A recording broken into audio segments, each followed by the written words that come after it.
Bonjour à tous. Déjà, j'aimerais remercier dans un premier temps les organisateurs de ces journées de m'avoir invité. J'aimerais souligner également que sans la confiance du service régional de l'archéologie et de l'Université de Corse, les résultats que je m'apprête à vous présenter euh, n'auraient pas pu se faire, puisque c'est grâce à eux que notamment le projet scientifique a pu être validé et que les analyses ont pu être financées. Donc merci à eux pour leur confiance. Alors la présentation que je vais vous faire, donc on a entendu beaucoup de monde ce matin qui ont parlé de divers types d'analyses. Je vais en rajouter un autre type puisqu'il s'agit d'analyse de sédiments. Alors dans un premier temps, juste pour vous présenter un peu les choses de manière globale, je suis actuellement doctorante à l'Université de Corse sur un sujet qui est le suivant, donc approche interdisciplinaire de la Corse et des Corses du XIIe au IIe siècle avant notre ère. Dynamique méditerranéenne, paléo-environnement, occupation de l'espace, ressources et sociétés indigènes. Comme vous pouvez le constater, c'est un sujet qui est extrêmement large, tant au niveau des thématiques que de la chronologie. Donc c'est une codirection entre l'Université de Corse, donc représentée par Mathieu Paoli, et l'Université de Lyon, représentée par Stéphane Bourdin. Donc évidemment, comme je vous l'ai dit, vu l'aspect assez large de cette thèse, il a fallu faire des choix au cours de l'étude, notamment des choix géographiques. Donc là, je vous ai simplement mis un aperçu de la chronologie que ça recouvre, hein, donc de 1200 à 200. Il s'agit d'une chronologie adaptée à la Corse qui a été réalisée par l'archéologue Kevin Pechkiligin. Au niveau des sites, pour vous donner une idée, 1200 à 200, ça représentait 1334 sites et indices archéologiques. Donc évidemment, impossible à traiter dans le temps d'une thèse. C'est pour ça, comme je vous l'ai dit, qu'il a fallu faire des choix, notamment au niveau géographique. Et l'espace qui nous intéresse aujourd'hui, donc le Cap Corse jusqu'à l'embouchure du Gaule, fait partie des zones géographiques qui ont été choisies. Donc pour se rapprocher un peu de l'endroit où on a fait les carottages, rapidement un contexte géographique alentour. Donc on a plusieurs éléments dans cet espace géographique. On a évidemment la lagune de Turlino, qui est aussi connue sous le nom d'étang de Bigoulia, qui est la plus grande lagune de Corse, le plus grand espace humide de Corse. C'est une surface d'eau qui mesure à peu près 1450 hectares et qui est composée d'eau saumâtre. Donc vous avez un gros au nord de la lagune qui laisse entrer l'eau salée. Et les sources en eau douce sont représentées par divers cours d'eau, notamment le fleuve du Bévin, que vous voyez en haut à gauche, divers ruisseaux, des apports en eau douce de nappes phréatiques, de pluie évidemment, et vous avez un apport indirect en eau douce qui vient du Gaule, puisque le Gaule, donc, qui est le plus long fleuve de Corse, ne se jette pas directement dans la lagune, mais l'eau du Gaule arrive dans la lagune par l'intermédiaire d'un canal artificiel dont on va parler un peu plus tard. Donc c'est une lagune qui n'est pas très profonde, fait environ 1,50 m à 1,80 m de profondeur. Et diverses recherches ont été menées évidemment sur cette lagune, notamment par le biais de carottage. Et les travaux de Mathieu Guillard en 2020 ont conduit à émettre l'hypothèse que l'édification des premiers cordons littoraux sableux se sont faits à l'âge du bronze. Et c'est grâce à ça que s'est créée petit à petit cette lagune. Et donc en fait, les alluvions du Bévin et du Gaule, qui sont deux fleuves assez puissants, ont petit à petit, par le biais de courants méditerranéens, formé ces cordons littoraux et, en quelque sorte, emprisonné cette surface d'eau entre le cordon littoral et la terre. Et bien sûr, à l'arrière de la lagune, on a donc les massifs métamorphiques. Donc c'est des roches schisteuses. Un petit mot sur le Gaule, où donc je vous l'ai dit, c'est alors non, juste pour montrer l'image en bas à droite, c'était simplement une illustration pour vous montrer qu'évidemment de la lagune de Turline, on aperçoit le Cap Corse. Je vais continuer sur le Gaule avec ces illustrations-là. Donc par rapport au réseau hydrographique de la Corse, la particularité de la Corse, c'est d'être très riche en eau et c'est très lié à son relief, puisque, donc, comme vous le savez, il y a une chaîne montagneuse assez importante, qui dépasse largement les 2000 mètres d'altitude, qui se trouve au cœur de la Corse, qui est orienté nord-ouest-sud-est. Et c'est grâce à ces reliefs que la Corse est riche en eau, hein. C'est d'ailleurs l'île de Méditerranée la plus riche en eau, je crois. Donc ces fleuves sont à régime constant. C'est aussi une des particularités de la Corse, parce que ce n'est pas le cas de toutes les îles de Méditerranée. En Corse, on a vraiment 90% des fleuves qui coulent constamment toute l'année, avec quelques exceptions, hein, puisqu'il y a aussi des régimes d'oued comme le fleuve du Fango. Mais globalement, on va dire que c'est des fleuves à régime constant. Nous, on va se concentrer pour la zone géographique sur le Gaule. Donc le Gaule, c'est le plus long fleuve de Corse, comme on l'a dit. C'est à peu près 90 km de long. C'est le plus grand bassin versant de Corse également. Vous en avez une représentation sur la droite. Et c'est un fleuve, comme tous les autres fleuves de Corse, qui peut être extrêmement puissant. Son débit moyen, c'est une trentaine de mètres cubes secondes, je crois. Et lors d'épisodes pluvieux, donc quand l'eau vraiment se précipite sur les hauts sommets, il peut atteindre facilement 100 mètres cubes secondes en l'espace de quelques dizaines de minutes, hein. Donc les fleuves de Corse ont un pouvoir érosif extrêmement important et ont une incidence, donc l'apport d'alluvions constant au cours de l'année a une incidence sur la transformation des paysages littoraux, évidemment. Pour ce qui est du contexte archéologique, alors juste un mot parce qu'il ne figure pas sur cette carte assez simple que j'ai réalisée, puisque là il s'agit des sites archéologiques de l'âge du fer à la période romaine, mais quand même un petit mot sur les sites archéologiques de l'âge du bronze qui se trouvent dans la zone dont on parle aujourd'hui. Il y a des sites archéologiques de l'âge du bronze qui sont majeurs, notamment la découverte dans les années 80 d'un lingot de type peau de bœuf, un lingot de cuivre. Des travaux récents, donc cette découverte a eu lieu, c'est une découverte fortuite, donc on n'a pas de contexte archéologique très précis, mais elle a eu lieu sur la commune de Borgo, donc à proximité relativement immédiate de la lagune de Turline, ou à 6 km de la côte actuelle. Et donc ce lingot, il est difficile de le dater précisément, mais on sait que c'était des lingots qui étaient en circulation globalement dans la deuxième moitié du deuxième millénaire, entre 1600 et 1300 à peu près, donc période de l'âge du bronze. Et des travaux récents ont démontré qu'il s'agissait de cuivre chypriote. Donc c'est une trace archéologique de plus qui concerne cette zone géographique, qui peut prouver un intérêt au niveau des échanges et de la navigation dans cette zone. Alors de mémoire, il me semble qu'il y a des tessons céramiques qui ont été retrouvés aussi sur la commune de Borgo et qui ont été datés de cette même période, âge du bronze moyen récent, par l'archéologue Kevin Pechkiligny. Donc vraiment, on a une occupation et on va dire une gestion potentielle de ce territoire par les populations insulaires. Et bien sûr, pour les découvertes de l'âge du bronze, on mentionnerait évidemment la découverte du mobilier, découverte exceptionnelle de mobilier de l'âge du bronze qui a eu lieu à Monte, et donc vraiment au débouché de la vallée du Gaule, par l'INRAP, hein, lors de fouilles préventives, et qui est en cours d'étude. Donc mobilier de l'âge du bronze qui nous donnera certainement encore plus d'éléments sur cette période et encore plus d'éléments sur le type d'occupation du site. Ensuite, si on passe à la période suivante, donc c'est celle qui nous concerne sur cette carte, pour ce qui est des sites de l'âge du fer, comme vous le voyez, donc j'ai mis une petite légende pour différencier les contextes funéraires, les contextes d'habitat ou de stockage, et une couleur un peu particulière pour une épave dont on va parler. Vous voyez que les sites de cette période sont essentiellement des sites de contexte funéraire. Donc ils livrent beaucoup de mobilier.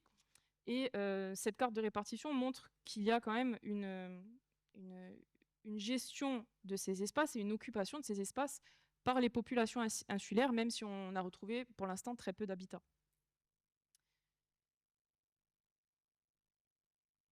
Alors, je vous ai pris l'exemple de 3 sites principaux, hein, qui étaient dans la liste précédente. Ce sont les sites probablement les plus connus. Vous avez le site de Pinsoa Vergine, qui est en haut de la vallée de l'Ouri, qui se trouve sur les reliefs du Cap Corse.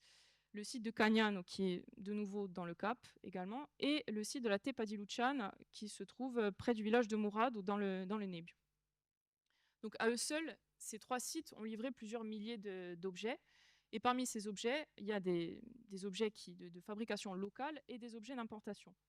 Donc là encore, ça fonctionne? Ouais, non, je sais pas. Il me semblait que le son était moins fort. Là, c'est bon.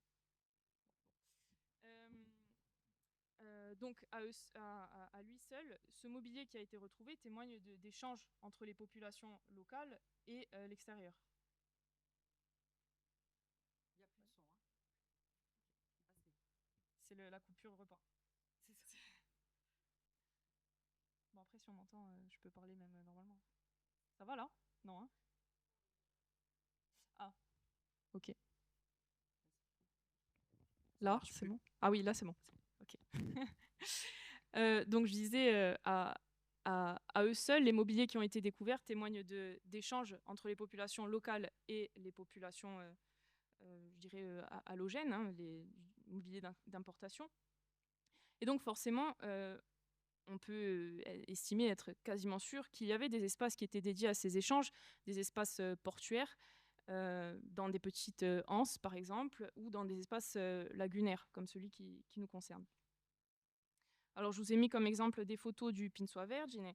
La deuxième photo, donc de la première ligne sur la droite, est assez représentative, je pense, des thématiques qui m'intéressent dans le cadre de la thèse, hein, puisque vous avez en premier lieu un abri sous roche. J'ai oublié de vous préciser que ces 3 sites dont on parle sur cette diapo sont de contexte funéraire en abri sous roche.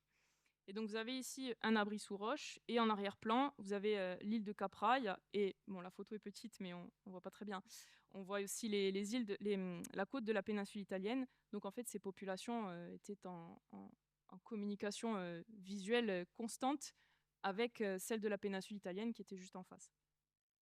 Et donc dès le premier âge du fer, on a des contacts avec ce qui correspond à la chronologie italienne, à la période villanovienne, proto-étrusque. Je ne vais pas m'éterniser sur cette diapo, mais c'était simplement pour vous montrer visuellement ce qui se passe en face, hein, puisque là on est vraiment, c'est les populations voisines qui se trouvent en Étrurie. Et donc notamment la période orientalisante, c'est une période extrêmement faste pour les élites étrusques, et c'est une période extrêmement riche aussi au niveau du commerce et des échanges. Voilà. Donc c'est pas étonnant qu'on retrouve tout ce mobilier d'importation dans les tombes dont on a parlé en Corse. Alors au niveau du contexte archéologique, pour le premier millénaire avant Jésus-Christ, il y a aussi une découverte majeure qui a été faite en 1777 de manière fortuite. Donc en 1777, des ingénieurs français ont entamé des travaux pour créer un canal entre la lagune de Turline et le delta du Gaule. Et donc, c'est en creusant ce canal qu'ils ont fait la découverte d'une épave qui a été extrêmement bien répertoriée, hein. Il n'y a pas beaucoup d'épaves qui sont aussi bien dessinées et où on a des témoignages écrits aussi riches et précis. Donc c'est important de le noter. Cette épave, on n'en a plus la trace matérielle, puisque évidemment, quand on l'a sortie du sédiment à la fin du XVIIIe siècle, elle a disparu peu de temps après. Mais en revanche, voilà, on a la chance d'avoir des traces écrites, des dessins et des textes. Alors cette épave, on sait qu'elle mesurait à peu près 14 mètres de long. Diverses études ont été faites, notamment par Patrice Paumet et par la suite par Monsieur Orsini et Madame Nucci, qui ont consacré un cahier court à l'étude de cette épave.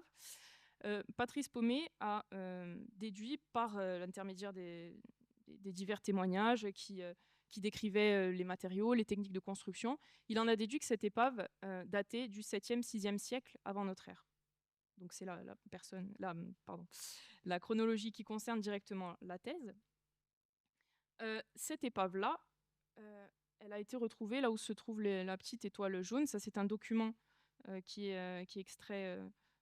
Enfin, vous avez la source juste en haut à droite. Donc, il y a plusieurs travaux qui ont déjà eu lieu dans cette zone, notamment via des carottages. Et donc, vous voyez les différentes lignes qui tentaient de recréer, qui tentaient de déterminer où se trouvait la ligne de côte aux diverses périodes historiques. Et vous voyez que en bleu fluo, vous voyez qu'on se posait la question du niveau du trait de côte à l'époque d'échouage de la de l'épave. Donc, est-ce que cette épave a été abandonnée sur le trait de côte, sur une plage par exemple, ou est-ce que son contexte d'échouage était totalement différent? C'était une question qui restait en suspens.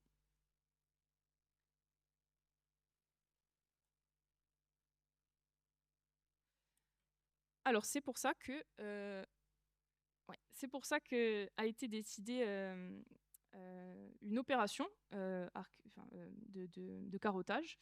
C'est pour ça qu'on a décidé de la faire dans cette zone aussi, à proximité de la découverte, de l'endroit supposé de la découverte de l'épave, pour déterminer le contexte d'échouage de cette épave-là. Donc ici, bon, je ne vous explique pas la carte. Vous voyez qu'on se trouve au sud de la lagune de Turline. On voit très bien le canal du Fossone, et dont je vous ai parlé à un instant. La Fogge de Tanguiccia, qui est l'ancien delta du Gaulo, et la localisation des carottages en jaune. Voilà, si on zoome un peu plus précisément, donc vous voyez les deux carottages en jaune, Gaulois et Gauloux B. Donc ce sont des carottages de 6 mètres de profondeur, donc qui retracent l'histoire du trait de côte de l'histoire sédimentaire sur plusieurs millénaires. Ils font environ 8 cm de diamètre et chacun divisé en 4 sections de 1,50 m, C1, C2, C3, C4. Ces carottages ont été effectués par l'intermédiaire d'une carotteuse thermique. Ensuite, il a fallu évidemment toute une série d'analyses. Tout d'abord, là, ce n'est pas des analyses, mais c'est plutôt de la construction. Il a fallu créer des supports pour découper les carottages, puisque pour découvrir les sédiments qui se trouvaient à l'intérieur, il fallait les couper en deux dans le sens de la longueur. Et donc, il fallait créer des supports qui maintiennent bien le tube en PVC pour pouvoir les découper sans mélanger tous les sédiments qu'il y a à l'intérieur. Donc, il fallait quelque chose qui maintienne bien la carotte. Ensuite, les premières analyses ont été effectuées avec le banc photo du CEREJ à Aix-en-Provence. D'ailleurs, toutes les analyses ont été réalisées sous la supervision de Doriane Delangue, François Demory et Mathieu Guillardi, que je remercie, parce que ce n'était pas du tout ma formation, donc il a fallu que je me forme de manière express en un mois. Donc le banc photo nous a permis d'obtenir des clichés de chaque section de carotte en haute qualité, puisque, donc, comme vous le voyez, le banc photo est sur la première image. En fait, on place la section de carotte, et au fur et à mesure, donc l'appareil photo qui est situé donc à la perpendiculaire de la carotte prend des photos, et chaque photo se regroupe sur quelques centimètres, et à la fin, grâce à un logiciel qui est relié au banc photo, on arrive à obtenir le visuel d'une section de carotte. Et donc c'est évidemment très précis, ça permet d'archiver, et c'est beaucoup plus précis que les dessins qu'on faisait avant. Ensuite, il a fallu prélever les échantillons pour les diverses analyses qui ont suivi. Donc, c'est des prélèvements qui se sont faits tous les 4-5 cm en haut de chaque carotte. Et puis après, selon l'uniformité des sédiments ou pas, ils ont été effectués tous les 10, 20 ou 30 cm. Ces échantillons, donc déjà, quand on a ouvert les carottes, on a constaté qu'il y avait peu de matière organique. Donc, ça nous a fait repenser les analyses, parce qu'on avait prévu de faire des analyses, par exemple la perte au feu, qui nécessitait la présence d'un peu plus de matière organique. Donc ça a été abandonné. On avait aussi pensé à une étude paléopalynologique, mais après consultation du spécialiste qui se trouvait sur place au CEREJ, Jordi Reveillès, étant donné que les pollens anciens se conservent mal dans le sable et que les 90% du sédiment qu'on a retrouvé, c'était du sable, on a abandonné cette idée. Donc voilà, il y a eu toute une série de choix à faire, et nos choix se sont portés sur de la granulométrie laser, de la mesure du magnétisme environnemental, la malacologie, puisqu'on a eu la chance de trouver des coquilles, et quelques datations C14, parce que malgré tout, il y avait quelques éléments organiques. Donc je vais passer sur ces visuels. Très rapidement, la mesure du magnétisme environnemental sert à mesurer le signal magnétique qui est dégagé par les sédiments.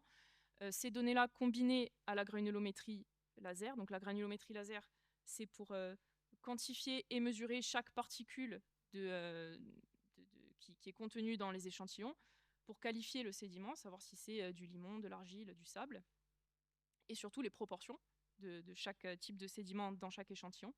Donc ces deux données combinées peuvent nous donner énormément d'indices sur l'histoire et les dynamiques sédimentaires qui se sont produites à cet endroit-là. Vous avez vu que c'est un endroit qui est au niveau sédimentaire qui peut s'avérer très complexe, hein, puisqu'on a la présence d'une lagune, il y a les courants marins, il y a un fleuve qui arrive, donc les dynamiques fluvio-deltaïques sont assez difficiles à retracer, donc ces analyses-là peuvent nous donner beaucoup d'éléments. Il a fallu effectuer du tamisage pour extraire les coquilles qui ont été retrouvées en fin de carotte, et des analyses malacologiques, dont principalement de l'observation à la loupe binoculaire. Donc vous voyez 2 types de coquilles qu'on a pu retrouver. À l'Université de Corse, on a fait diverses analyses également, notamment l'étude de roches, grâce à donc avec l'aide d'Émilie Garel et j'ai une petite coquille dans votre prénom, je suis désolée, de Marie-Madeleine Ottaviani-Spé et de Mathieu Paoli, que je remercie. On a pu effectuer l'étude géologique. Donc cette carte, c'est juste simplement pour vous montrer la diversité géologique du bassin versant du Golo, qui en fait traverse quasiment tous les types de roches qu'on peut rencontrer en Corse, hein. Aussi bien, donc il traverse aussi bien la Corse primaire, granitique et volcanique, que la Corse plus schisteuse et métamorphique. Alors très rapidement, je vais essayer de faire vite sur les premiers résultats. Donc vous voyez, vous voyez ici les schémas de description des carottes. Vous voyez que principalement, il y a énormément de sable, alors de taille variable, mais il y avait beaucoup de sable. Le haut des carottes était principalement constitué d'argile limoneuse.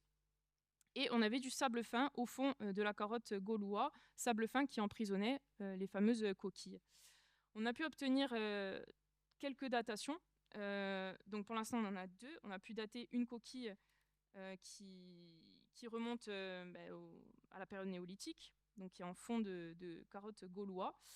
La prépondérance de l'espèce Bithyum reticulatum nous confirme qu'il s'agissait d'un environnement marin peu profond, puisqu'en fonction de l'espèce de la coquille, on peut déterminer le type d'environnement. Et ensuite, on a eu une deuxième datation. Alors, c'est une datation de bois avec toutes les réserves que ça implique. Mais ce gros bout de bois qui faisait à peu près 5-6 cm de longueur nous a donné une datation qui était liée à l'âge du bronze, donc bronze moyen récent. Ensuite, les données granulométriques et de magnétisme environnemental sont en cours de traitement. L'idée, c'est de les mettre en parallèle justement pour obtenir plus d'indices. Par exemple, si des gros grains au niveau granulométrique correspondent à un fort signal au niveau du magnétisme environnemental, on peut en déduire qu'il y a eu un apport assez violent et je dirais massif d'alluvions qui venaient du fleuve. Voilà, c'est le type de déduction qu'on peut faire. Donc c'est pour ça que c'est intéressant. Donc je vais terminer rapidement. Voilà, les premiers résultats sont ceux que je vous ai indiqués, et les perspectives, c'est évidemment la finalisation de l'étude pour pouvoir faire des interprétations plus justes, pour pouvoir émettre aussi des hypothèses. Donc obtention des derniers résultats d'analyse, croisement des données et finalisation des interprétations, et évidemment la comparaison avec les résultats paléo-environnementaux existants et à venir, puisque on est plusieurs à s'intéresser à ce secteur avec d'autres collègues. Donc l'idée, c'est de mettre toutes ces données en commun pour essayer de recréer le paléo-paysage. Donc quelques références, mais voilà, seront à votre disposition. Et je vous remercie de votre attention.